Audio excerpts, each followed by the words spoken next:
Selamat datang kembali di CPP Talk bertajuk Pemimpin Baru, Harapan Baru.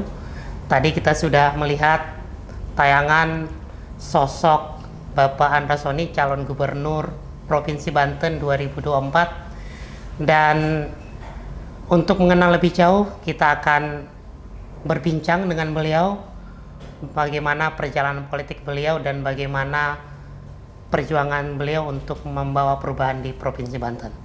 Bang Andra, selamat datang di CPP Talk.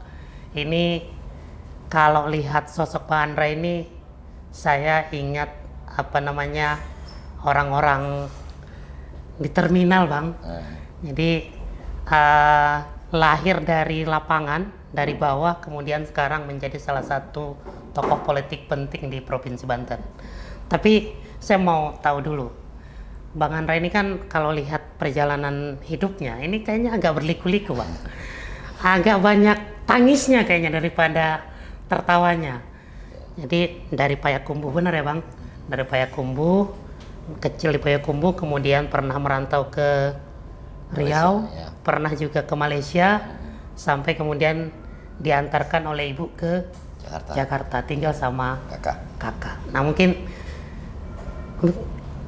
bisa diceritakan bahwa perjalanan hidup Bang Andra itu seperti apa sih, lika-likunya sampai dengan titik ini sekarang? Saya anak desa, orang tua saya petani yang tidak punya pendidikan, dan kemudian kami tidak bisa hidup di desa karena anak banyak. Kemudian keadaan ekonomi juga di desa waktu itu tidak bagus, dan memilih untuk merantau, salah satunya ujungnya merantau ke Malaysia. TKI berarti ya, Bang? Ya, dengan resiko ya. Artinya orang tua saya mengambil resiko untuk ikut di dalam satu rombongan ke Malaysia, ke perkebunan kelapa sawit melalui jalur ilegal lah. Ya, pendek cerita ya, kami sampai di sana, orang tua saya kerja di perkebunan kelapa sawit, dan kemudian beberapa bulan kemudian ibu saya dan kakak serta adik saya ikut juga. Jadi saya sempat mengenyam pendidikan SD di Malaysia ya. Nah, selama di sana tentu yang namanya pendatang, kalau mereka menyebutnya pendatang haram. Jadi ilegal kalau dia, ya bahasa mereka pendatang haram waktu itu ya. Waktu itu. Nah, sebagai orang ilegal, kami memang diperbolehkan sekolah, dan bukan hanya saya kebetulan yang dari Indonesia. Anak-anak yang lain juga. Banyak juga, ada yang dari Lombok, ada yang dari NTT, dari Flores, kemudian juga ada yang dari Jawa, ada yang dari Madura. Jadi memang banyak orang Indonesia di sana. Jadi kalau orang tua saya kerja, ya saya sekolah. Ya kemudian pulang sekolah ya saya bermain seperti biasa. Nah, dalam permainan itu ya saya bermain dengan teman-teman orang asli sana, Melayu dan sebagainya. Nah, memang ada proses membuli juga, kan namanya kita bukan orang sana ya pasti dibully. Ya. Tapi ya dalam proses bully itulah memang terbentuklah karakter saya yang terbiasa melawan keadaan gitu. Jadi kalau dibully ya saya melawan supaya besok mereka nggak bully saya. Jadi memang dari kecil sudah keras ya, Bang? Dipaksa untuk keras oleh keadaan. Dipaksa oleh keadaan. Kan badan saya ini kecil, ya badan saya kecil, dan kemudian ya kalau saya harus kalah dengan bully, ya kalau saya kalah dengan hinaan, selesai hidup saya. Nah, kemudian akhirnya banyak kawan juga. Sampai kelas 5 SD, lalu guru saya panggil, kamu katanya nggak bisa lagi sekolah kalau lanjut ke SMP, karena SMP itu orang tuamu harus ada dokumen, harus punya paspor, harus Yeah. lain-lain. Nah, baik sekali tuh, Cikgu kita manggilnya. Cikgu kita baik sekali, dia bilang sebaiknya kamu pulang. Nah, saya ngomong ke orang tua saya kebingungan juga karena ini nggak ada paspor ya, nggak ada dokumen. Kita pulang ya. gimana? Akhirnya saya ngomong, saya kepengen sekolah di Indonesia gitulah. Nah, saya kan punya kakak saya baru menikah, kakak pertama ya, yang kebetulan salah satu-satunya dari 6 bersaudara yang nggak ikut ke Malaysia. Nah, saya diantarlah ke beliau di Jakarta. Nah, saya tinggal dengan beliau, saya sekolah lagi di sini, mulai lagi dari kelas 5. Karena di Malaysia itu tahun ajaran baru itu di bulan Januari.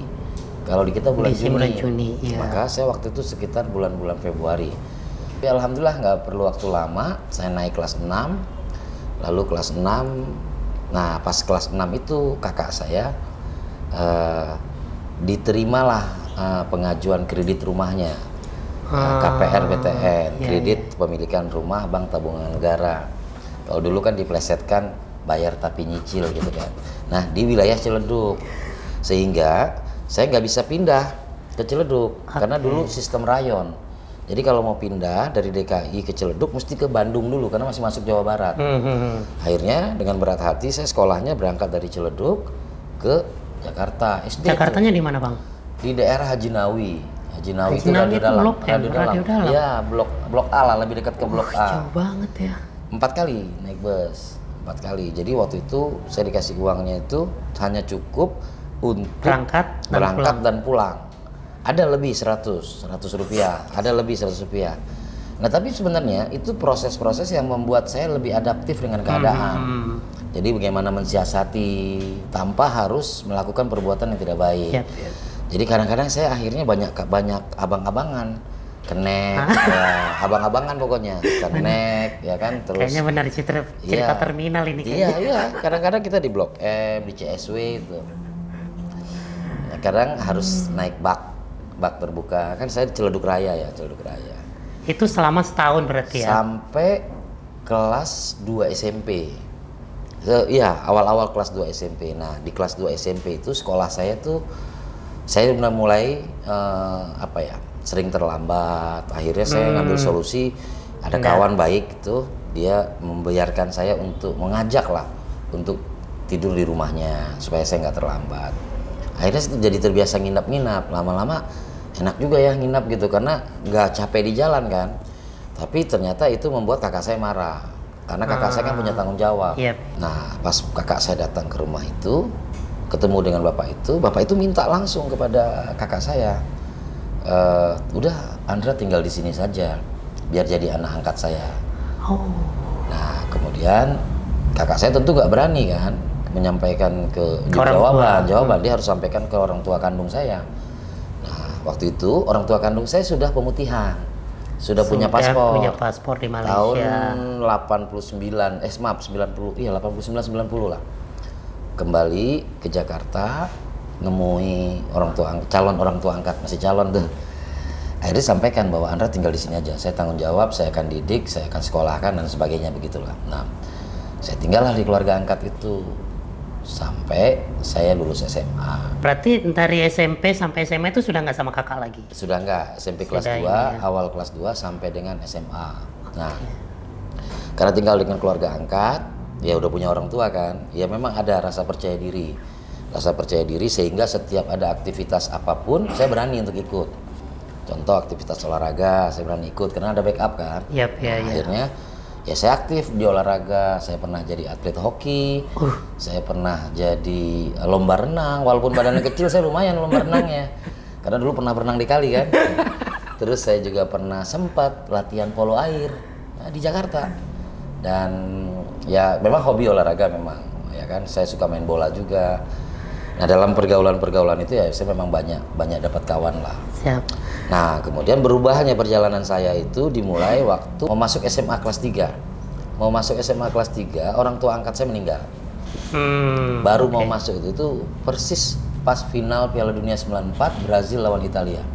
Adu penalti. Ingat banget loh beliau. Tahun 94 ya, bulan April kalau saya tidak salah itu. Nah waktu itu orang tua saya meninggal, saya lanjut SMA. Nah lulus SMA, bapak angkat saya ini pendiri salah satu organisasi Angkatan Muda Siliwangi namanya di Bandung. Ya.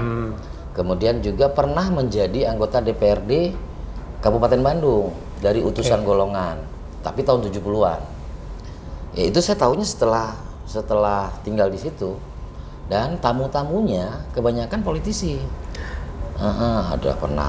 Saya pernah lihat W.S. Rendra, saya pernah lihat Remi Silado, kemudian saya pernah lihat beberapa aktivis-aktivis yang sekarang punya nama besar juga waktu saya kecil itu. Jadi memang waktu SMA itu sudah SMP SMA itu sudah bergaul dengan para aktivis dan politis ya, secara tidak sengaja. Secara tidak sengaja. Nah baru mulai lebih agak tahu tentang politik itu kelas 2 SMA saat saya dipindahkan ke Jogja. Jadi makin intens. Makin banyak tuh melihat, mendengar, membaca. Terus ada demo-demo tentang SDSB, sumbangan dana sosial berhadiah, dan lain-lain lah. Tapi saya nggak ikut, saya cuma ya ada dalam situasi itu. Itu sih pengenalan tentang politik di awalnya. Nah ini ceritanya kita tahan dulu nih Bang. Oke, ini ceritanya semakin menarik sebenarnya, tapi nanti kita lanjutkan di segmen berikutnya.